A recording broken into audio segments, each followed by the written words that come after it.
இருக்குது. என்ன பண்ண போகிறீங்க? இப்போ நம்ம சூப்பர் டிஷ், ஒவ்வொன்றும் சூப்பர் தான், ஒவ்வொன்றும் சூப்பராகவே போயிட்டுருக்குது. இப்போ நம்ம சுண்டைக்காலை பொரியல் பண்ணியிருக்கிறோம், வத்தல் பண்ணியிருக்கிறோம், குழம்பு வச்சுருக்குறோம், கிரேவி வச்சுருப்பாங்க. இது வந்து சுண்டைக்காலை வந்து பொடி, தோசைக்கு சாப்பிட்டுக்கலாம், சாப்பாட்டுக்கு கொஞ்சோண்டு தேங்காய் எண்ணெய் ஊற்றி சாப்பிட்டுக்கலாம், கொஞ்சம் நெய் ஊற்றி சாப்பாட்டுக்கு சாதத்துக்கு சூப்பராக இருக்குதுங்க, நல்லா இருக்குது. எல்லாத்துக்கும் எடுத்து வச்சு சாப்பிட்டுக்கலாம், உடம்புக்கு நல்லது. சுண்டைக்காய் எவ்வளோ நன்மைன்னு உங்களுக்கு தெரியும். அதனால் சரி, இப்படி செஞ்சு வச்சா நம்ம ஜனங்க ஸ்டோர் பண்ணி வச்சு சாப்பிட்டுக்கலாம் அப்படின்னு தான் நான் இந்த வீடியோ உங்களுக்கு கொடுக்குறேன். சரி, இப்போ வாங்க பார்க்கலாம்.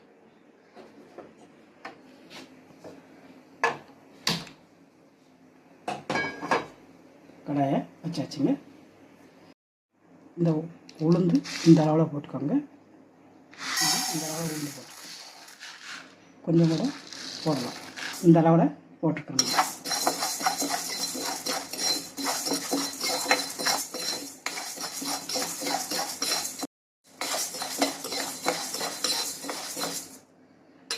இது நல்லா வணங்கட்டும். கொஞ்சோண்டு எள்ளு போட்டுக்கோங்க. உங்களுக்கு எந்த எள்ளு கிடச்சாலும் சரி, எள்ளு பாருங்க, இந்த அளவில் எள்ளு. ஏன்னா இது போட்ட உடனே பொரிஞ்சிடும். பார்த்தீங்களா?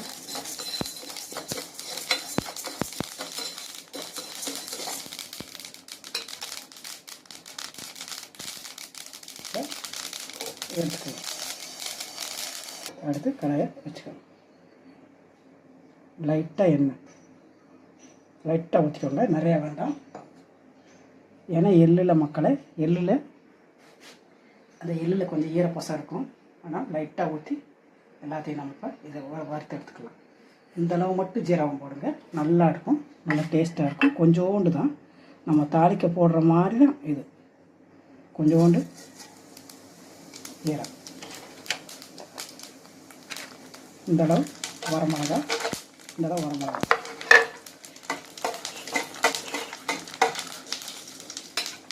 கூட கொஞ்சம் நான் இந்த அளவில் எடுத்துருக்குறேன். கருவேப்பிலை இருந்தால் கூட கொஞ்சம் போடுங்க. நல்லா இதெல்லாம் வாசமாகவும் இருக்கும், நல்லாவும் இருக்கும். மக்களை இந்த அளவில் புளி நல்லா சுத்தம் பண்ணி எடுத்து வச்சுருக்கிறேன். இந்த அளவில் புளி போட்டுக்கலாம். போதும். நல்லா வணக்கம்.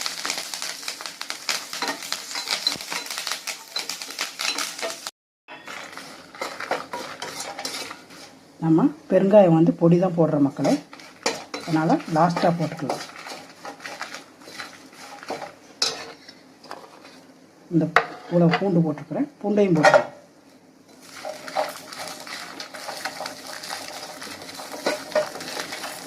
பூண்டு லைட்டாக மசிஞ்சால் போதும்.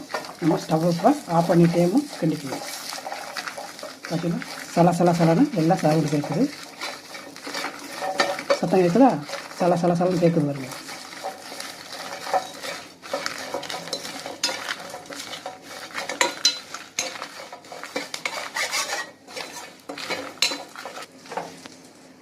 போதும் மக்களை,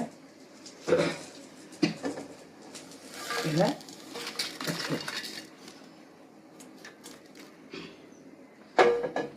என்ன பேசலைன்னா இதுலேயும் இந்த பெருங்காயத்தை போட்டுக்கணும். நம்ம சூடாக இருக்குது பார்த்தீங்களா? சூடாக இருக்கும்போது பெருங்காயத்தை ஒரு ஸ்பூன் சூடாக இருக்கும்போது போட்டுருங்க. பெருங்காயம் கூட கொஞ்சம் போடுங்க, நல்லா இருக்கும் மக்களே, சூப்பராக இருக்கும். இப்போ இதை ஆறட்டும். இதுக்குள்ள நம்ம சுண்டைக்காயை வணக்கணும். விதையை எடுத்துட்டு நல்லா கழுவி தண்ணி வடிச்சிட்டுக்கணும். நல்லா தண்ணி வடிச்சிடணும். தண்ணி இருந்தால் கூட அழகாக புழிஞ்சிட்டு போடுங்க. இந்த மாதிரி நல்லா புழிஞ்சிட்டு, நான் தண்ணி வடிய வச்சுருக்கிறேன், ஆனாலும் நல்லா இன்னொருக்கும் நல்லா புழிஞ்சிட்டு போடுங்க. போட்டு வச்சுக்கோங்க. இதை இப்போ லைட்டாக போட்டு ஒரே அடி தான் அடித்து எடுத்துக்கலாம். நான் அடிச்சுட்டு காட்டுறேன். லைட்டாக எண்ணெய் ஊற்றி சூடாகும். அங்கே லைட்டாக அடித்தா போதும். ஊற்றினா இந்த வேலை போதும். வச்சுக்கோங்க. சீக்கிரம் நல்லா இருக்குங்க. நல்லா பரபரன்னு அரைச்சோன்னா சீக்கிரம் நமக்கு அது சுருங்கிடும். அந்த ஈரப்பசை எல்லாம் கசப்பெல்லாம் கொஞ்சம் எடுத்துடும். நமக்கு வணக்கத்துக்கும் பொடியில் போட்டு மிக்சியில் போட்டு அடிக்கிறதுக்கும் நல்லா இருக்கும். அதனால இது நல்லா வணங்கட்டும்.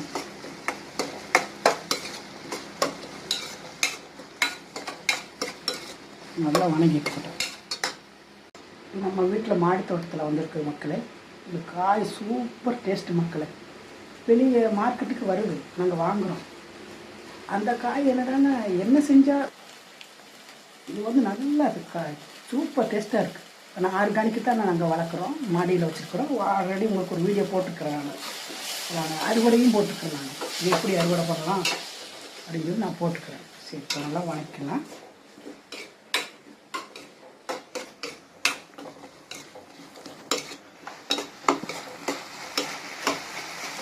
பார்த்தீங்களா, சூப்பராக உணங்கிடுச்சு. அந்த பொடி பொடியாகவும் இது எப்படி தெரியுது வருது பார்த்தீங்களா. இப்படி நல்லா வரன்னு ஆயிடணும். இப்போ ஸ்டவ் ஆஃப் பண்ணிக்கலாம். லைட்டாக அளவுக்கு இந்த அளவு நான் போட்டுருக்கேன். உங்களுக்கு வேணால் போட்டு காட்டிடலாம். ஒரு 3/4 ஸ்பூன் இருக்கும். ஏன்னா அந்த அளவு தான் வருது. ஒரு ஸ்பூன் நீங்கள் உப்பு, உங்களுக்கு உப்பு நிறையா வேணும்னு சொன்னால் கூட கொஞ்சம் உங்கள் டேஸ்ட்டுக்கு ஏற்ற மாதிரி போட்டுக்கோங்க. உங்கள் டேஸ்ட்டுக்கு ஏற்ற மாதிரி நீங்கள் போட்டுக்கோங்க. இப்போ இது ஆறட்டும். நம்ம அடிச்சுக்கலாம் மிக்சியில். நல்லா ஆற வச்சு மிக்சியில் எப்படிங்க அடிக்கிறது, தனித்தனியாக அடிக்கிறதா வேண்டாங்க, ஒட்டுக்கா போட்டு. அது கொஞ்சம் ஒரு சின்ன ஜாராக இருக்குது அப்படின்னா இது பாதி அது மசாலா பாதி காய் பாதி போட்டு அடித்து எடுத்துக்கோங்க. அடுத்து இன்னொரு ஜார்லேயும் அதே மாதிரி பாதி போட்டு அடித்து எடுத்துக்கோங்க. இல்லை பெரிய ஜாராக இருக்குது அப்படின்னா ஒட்டுக்கா போட்டு அடித்து எடுத்துருங்க. நான் அரைச்சி நம்ம இதை எடுத்து நல்லா ஆற வச்சு மிக்சியில் போட்டால் சூடாகுங்க.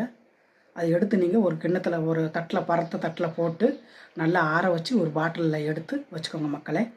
சூப்பராக இருக்குது மக்களே. ரொம்ப ரொம்ப நன்மை மக்களே. உளுந்தம்பருப்பு ரொம்ப நன்மை. அடுத்து அதில் கொஞ்சம் எள்ளு சேர்த்துருக்குது. எல்லாமே என்னென்ன சேர்த்துருக்குன்னு நன்மையான பொருள் மக்களே.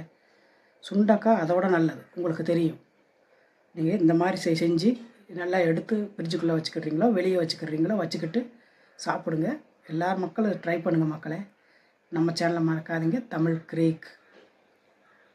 லைக் பண்ணுங்கள் மக்களே, லைக் பண்ணுங்கள், சப்ஸ்கிரைப் பண்ணுங்கள். அடுத்து நான் ஒரு சூப்பர் வீடியோவில் சந்திக்கலாம். நன்றி அண்ட் பாய்.